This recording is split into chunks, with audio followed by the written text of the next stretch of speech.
तो भाइयों, जिस माल के लिए हम दौड़ लगा रहे हैं, ये माल तो दुनिया में भी बेवफाई कर जाता है, दुनिया में भी साथ नहीं देता है, मरने के बाद क्या साथ देगा। इसलिए ये कुछ ज़रूरी बातें थी जो मैंने आपके सामने जिक्र की हैं। रमज़ान के अंदर बहुत सारे लोग ज़कात निकालते हैं। सदक़तुल फ़ित्र के मसाइल तो मैं आखिरी हफ्ते में इंशाल्लाह बयान करूँगा। मुख्तसर ये बता दूँ आपको ज़कात के बारे में और सदक़तुल फ़ित्र के बारे में कि देखिए, जिस तरह नमाज फ़र्ज़ है, ज़कात भी फ़र्ज़ है। अल्लाह ने कुरान में जगह जगह नमाज के साथ ज़कात को जिक्र किया है। अक़ीमुस्सलाता आतुज़्ज़काता, नमाज की पाबंदी करते रहो और ज़कात देते रहो। जिस इंसान को अल्लाह ताला ने साहिब निसाब बनाया है, माल दौलत से नवाजा है, वो इंसान साल में एक मरतबा ज़कात निकाले। ज़कात के मसाइल मैंने तफसील से बताए हैं पिछले 2 सालों में, आप सीख गए होंगे। और नहीं याद है किसी को, फिर भी तो पूछ लें, मसला पूछ लें और ज़कात दे दें। ज़कात नहीं देंगे तो जिस तरह नमाज छोड़ने से इंसान गुनहगार होता है, ज़कात न देने से भी गुनहगार होगा। अल्लाह ताला ने आपसे पूरा माल नहीं मांगा, आपके माल का 2.5% मांगा है। तो 2.5% पर नजर होती है मालदारों की, और जो 97.5% उनके पास है उसकी तरफ नजर नहीं जाती। वो जो 2.5% जा रहा है वो दिख रहा है, वो देखो जो 97.5% आपके पास मौजूद है, ये 2.5% अदा करोगे तो सारा माल जो आपके पास बचा हुआ है अल्लाह की हिफाजत में आ जाएगा। और अगर ऐसा नहीं किया तो ये माल गंजा सांप बनकर आपके ऊपर जो है मुसल्लत कर दिया जाएगा क़यामत के दिन। ये माल गंजे सांप की शक्ल में होगा तो दौड़ाकर जहन्नम में फेंकेगा। इसलिए माल की ज़कात दें। और ज़कात क्या बोलते हैं, गल्ले की भी ज़कात देना। खेती की जो ज़कात है, अगर बारिश के पानी से पैदावार होती है तो 10 में 1 क्विंटल देना, 10वां हिस्सा देना। और अगर खुद के आपके पानी से पैदावार होती है, ट्यूबवेल के पानी से या कुएं के पानी से, तो उसकी ज़कात 20वां हिस्सा है, यानी 20 पे 1 क्विंटल है। और ये ज़कात हर चीज की है, ऐसा नहीं कि सिर्फ गेहूं की दे रहे हैं, मसूर की नहीं दे रहे हैं। मसूर की भी निकालना है, इसी तरह जो है चने की भी निकालना है, और इसी तरह लहसुन प्याज की भी निकालना है। यहाँ तक कि अगर पाला पत्ती बोया है तो उसकी भी इसी तरह निकालना है, सोयाबीन की भी इसी तरह निकालना है। लेकिन ये बात अच्छी तरह याद रख लीजिए कि जो इस वक्त बड़ा लोगों की मतलब तरबियत नहीं होने की वजह से नियतें और अमाल ऐसे बिगड़ चुके हैं कि बस अल्लाह ही आफियत का और रहम का मामला फरमाए। जो लोग फीसद पर चंदा करते हैं, देखिए मसला सुनने के बाद ये मतलब नहीं है कि हर इंसान फीसद पे चंदा करता है। तो आप बड़े बड़े जो है नेक और बुजुर्ग लोगों को जो मदरसों में बुखारी शरीफ पढ़ा रहे हैं, कुरान की तफसीर पढ़ा रहे हैं, उनको भी हकीर नजरों से देखने लगो, ये मतलब हरगिज नहीं है। जो लोग फीसद से चंदा करते हैं कि ज़कात उसूल करने गए, अब ज़कात का मान लीजिए कि 1 लाख रुपए की ज़कात उसूल की, तब उसमें से हमें 10% चाहिए तो 20% चाहिए, तो ये फीसद से चंदा करना जायज़ नहीं है, पहली बात। दूसरी बात यह है कि फीसद से चंदा करने वालों को चंदा मत दीजिए। तीसरी बात यह है कि चंदे की जो तनख्वाह है वो ज़कात में से नहीं दी जा सकती। किसी इंसान को आपने ज़कात वसूल करने पहुंचा दिया और वो ज़कात वसूल करके ले आया, उसी ज़कात के पैसे में से उसको तनख्वाह नहीं दे सकते। मदरसे वाले उनके पास जो अलग से इमदाद का फंड होता है उसमें से उसको तनख्वाह देते हैं। जिन लोगों को मसला नहीं पता है, अब हर कहीं के बाबा थोड़ी सी दाढ़ी रख ली, किसी मस्जिद में अजान दे रहे हैं, निकल गए चंदे के लिए और ज़कात वसूल कर रहे हैं। उसी ज़कात के पैसे से बस का किराया भी दे रहे हैं, ट्रेन का किराया भी दे रहे हैं, उसी ज़कात के पैसे से खाना भी खा रहे हैं। ये सब नाजायज़ और हराम है। ज़कात के पैसे से ना तो बस का किराया दे सकते, ना रिक्शा का किराया दे सकते, और ना ही उस पैसे से आप खा सकते हैं। ज़कात का पैसा तो आप वकील हैं, वसूल करके ले जाकर उन मदरसे के गरीब बच्चों को दे दीजिए, ये जिम्मेदारी होती है। ज़कात के मामले में बड़ी जो है बड़े गलत रवैये से काम लिया जा रहा है, और ये वो है जिनको कुछ आता पता नहीं, बेचारे जिनको मसाइल नहीं पता है। ज़कात का पैसा बिल्डिंग बनाने में नहीं लगा सकते, वो बिल्डिंग मदरसे की हो या मस्जिद की हो, मस्जिद की तो लेटरिन में भी नहीं लगा सकते, ना ज़कात का लगा सकते, ना सूद का पैसा लगा सकते। मस्जिद की किसी भी चीज़ में एक ईंट भी नहीं लगा सकते मस्जिद में। मस्जिद का तो मसला अलग है। मदरसे की बिल्डिंग भी नहीं बना सकते ज़कात के पैसे से। ज़कात का पैसा तो गरीब बच्चों का हक है, गरीब लोगों का हक है, गरीब तक पहुंचा दीजिए। अब वो गरीब बच्चे खाएं, उससे परवरिश पाएं, उनकी तालीम हो उसके जरिए से। तो ये बहुत बड़ा फॉल्ट है इस दौर में कि ज़कात का सही इस्तेमाल नहीं हो रहा है। मैंने एक साहब से पूछा, मैंने कहा आपको क्या मिलता है? कहता 20% मिलते हैं मुझे। मैंने जब तहकीक की तो पता चला कि 50% मदरसे में देते हैं, 50% खुद रखते हैं। ये मेरी खुद की तहकीक बता रहा हूँ, सुनी हुई बात नहीं बता रहा।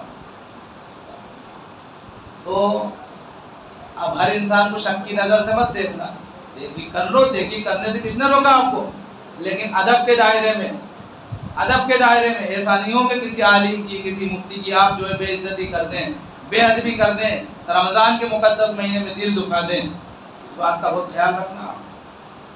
और मैंने पहले भी बताया है, आप जो ज़कात के ऊपर जो बयानात मेरे हैं उनको सुनो जरा गौर से, आपको एहसास होगा कि ज़कात कितना बड़ा फ़र्ज है। नमाज का इनकार करने वाला काफिर है, ज़कात का इनकार करने वाला भी काफिर है। ज़कात न देने वालों से अल्लाह की बड़ी खतरनाक जंग है। ज़कात जरूर निकालो भाई, ज़कात जरूर निकालो। एक वाक़या सुनाकर बात खत्म कर दूं। एक इलाके में हमारे असातिज़ा चंदा करने जाया करते थे, इसलिए कि ये वाक़या खुद मुझे मेरे उस्ताद ने सुनाया है। चंदा करने जाते थे तो एक मालदार पटेल साहब, जिनको माल का जुनून था, जो मक्खी की भी चर्बी निकाल लिया करते थे।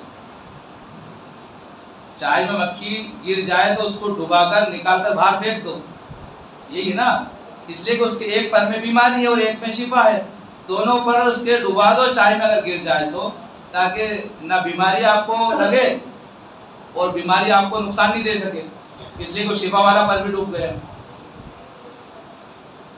तो वो क्या करते हैं, मक्खी तो निकाल के फेंकेंगे ही सही, लेकिन पहुंच के फेंकेंगे यूं करके, ताकि चाय का एक कतरा भी नहीं जाना चाहिए मक्खी के पर में।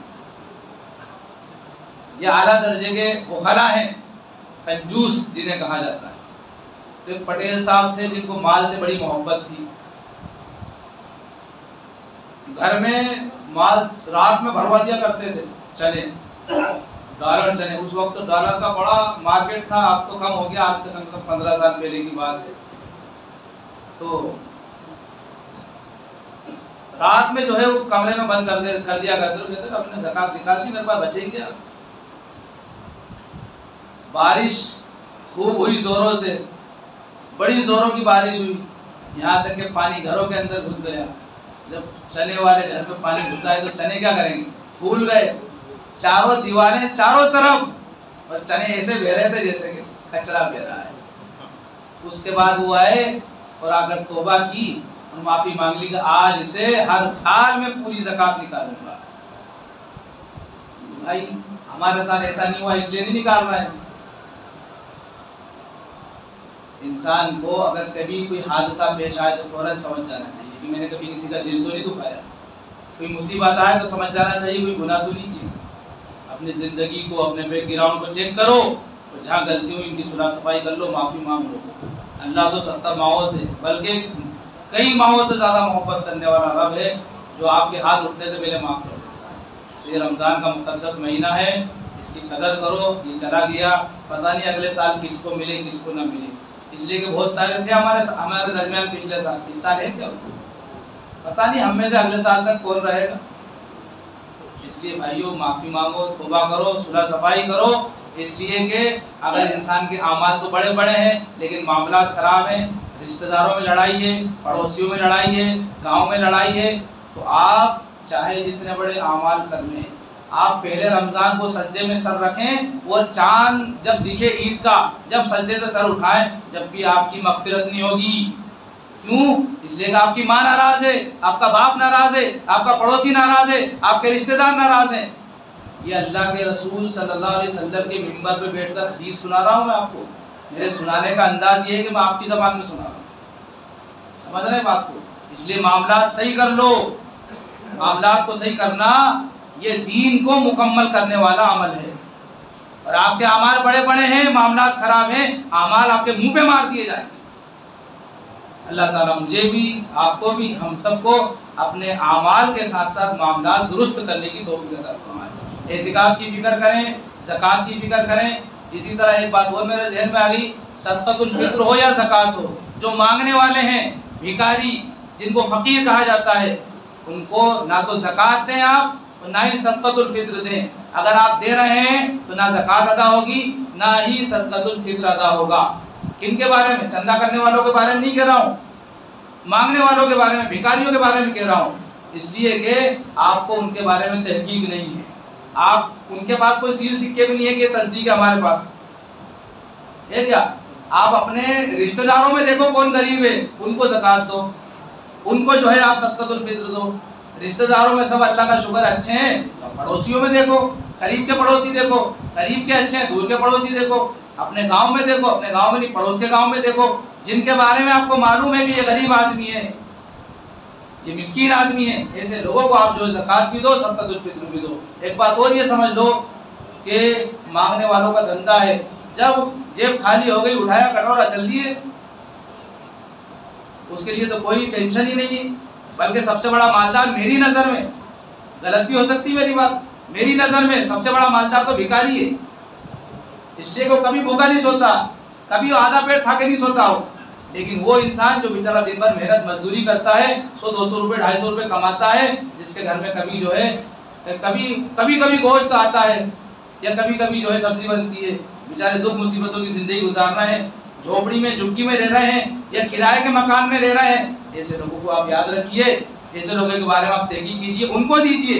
ये मिस्कीन है कि जो गरीब तो है लेकिन मांग नहीं रहे हैं, खुददारी की जिंदगी गुजार रहे हैं, आप अपनी ज़कात हदिया देकर भी ऐसे लोगों को दे दीजिए। इसी तरह कूटी का ज़माना है, हर एक ने कूटी ले लेके मकान बना रखे हैं, तो भाई तो अब वो गरीब भी अमीर दिख रहा है, तो किसी का घर देखकर आप उसको अमीर मत समझिए, किसी का घर देखकर उसको मालदार मत समझिए। हो सकता है उसको कूटी में मकान बनाने के लिए मौका मिला हो, उसने बना लिया हो, आप बिल्डिंग देख रहे थे तो मालदार लोग हैं, अंदर क्या हाल है उनके, तो आप तहकीक करेंगे तो पता चलेगा। या तहकीक मत कीजिए, आपको ऐसे अंदाज़ा हो जाता है, और तहकीक कर लें तो बड़ी अच्छी बात है। इसलिए कि आप ज़कात दे रहे हैं, ज़कात मुस्तहिक़ तक पहुँचाना ज़रूरी है।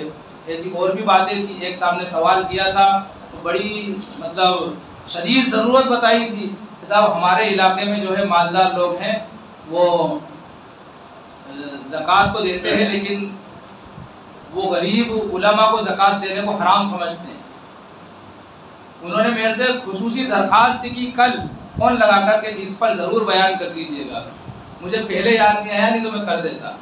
ये और मेरे पास रमज़ान में इसके अलावा टाइम भी नहीं देता, इसलिए एक मसला है, ये समझ लो आप, जो बहुत ज़रूरी मसला है कि उलमा, वो हाफिज़ हो या आलिम हो या मुफ्ती हो या कोई मस्जिद का इमाम हो, अगर ये गरीब हैं तो इनको ज़कात दे सकते हैं, हदिया देकर भी दे सकते हैं। तो वहाँ के लोग ये कहते हैं कि साहब उलमा को ज़कात देना तो हराम है, तो ऐसा नहीं है। यही उलमा जब मदरसे में पढ़ते थे तो तालिब इल्म थे, तो ज़कात खा कर तो पढ़े बेचारे, ज़कात के माल से ही तो परवरिश हुई है इनकी, ज़कात का माल खाकर ही तो आलिम बने। अरे सब नहीं बने हैं, तो आधे बने होंगे या ज़्यादातर बने होंगे, लेकिन बने तो है ना। तो जो गरीब हैं उनको ज़कात दे सकते हैं आप। रहा सवाल सय्यद खानदान वालों का, तो उनको ज़कात नहीं दे सकते। ये नबी अकरम सल्लल्लाहु अलैहि वसल्लम के खानदान की, पूरी बात सुनना, यहाँ बात खत्म नहीं हुई है। नबी अकरम सल्लल्लाहु अलैहि वसल्लम के खानदान के लोग हैं, सादात हैं, सय्यद हैं, इनको ज़कात देने से मना किया गया है शरीयत में। लेकिन अब हालात ये हैं, जो हालात इनके वही हालात उलमा के। गौर से सुनना ज़रा, सय्यद को ज़कात नहीं दे सकते, लेकिन सय्यद गरीब है, क्या करें? हदिया दो, तोहफा दो, उनकी मदद करो, लेकिन हदिया तोहफा तो देते नहीं है, और ज़कात की शरीयत में ममानियत है, ज़कात भी नहीं दे रहे हैं। तो जिस सैयद को नबी सल्लल्लाहु अलैहि वसल्लम ने इज्जत दी थी, हमने ज़कात को रोककर कि उनको ज़कात नहीं दी, हदिया तोहफा भी नहीं दिया, उनको और बेइज्जत किया है, इज्जत थोड़ी दी। तो इसी तरह उलमा का और अइम्मा का हाल है कि ये गरीब है, ज़कात इनको, अगर ये गरीब है तो लेना जायज़ है, इनको देना जायज़ है, लेकिन मेल कुचेल होता है ज़कात। ज़कात क्या है? मेल कुचेल है, इनको हदिया तोहफा दो, देना जायज़ है, मेल कुचेल है ज़कात, इनको हदिया तोहफा दो। तो हदिया तोहफा भी नहीं दिया, न ज़कात दी, तो बजाय इसके कि इनको इज्जत देते, इनको जो है सर आंखों पर रखते। सैयदों के साथ भी जुल्म हुआ, इन उलमा के साथ भी जुल्म हुआ। तो उलमा ने लिखा है कि सैयद को भी ज़कात दे सकते हैं और उलमा को भी ज़कात दे सकते हैं। आगे बात समझ में? अरे आई या नहीं आई? इसी तरह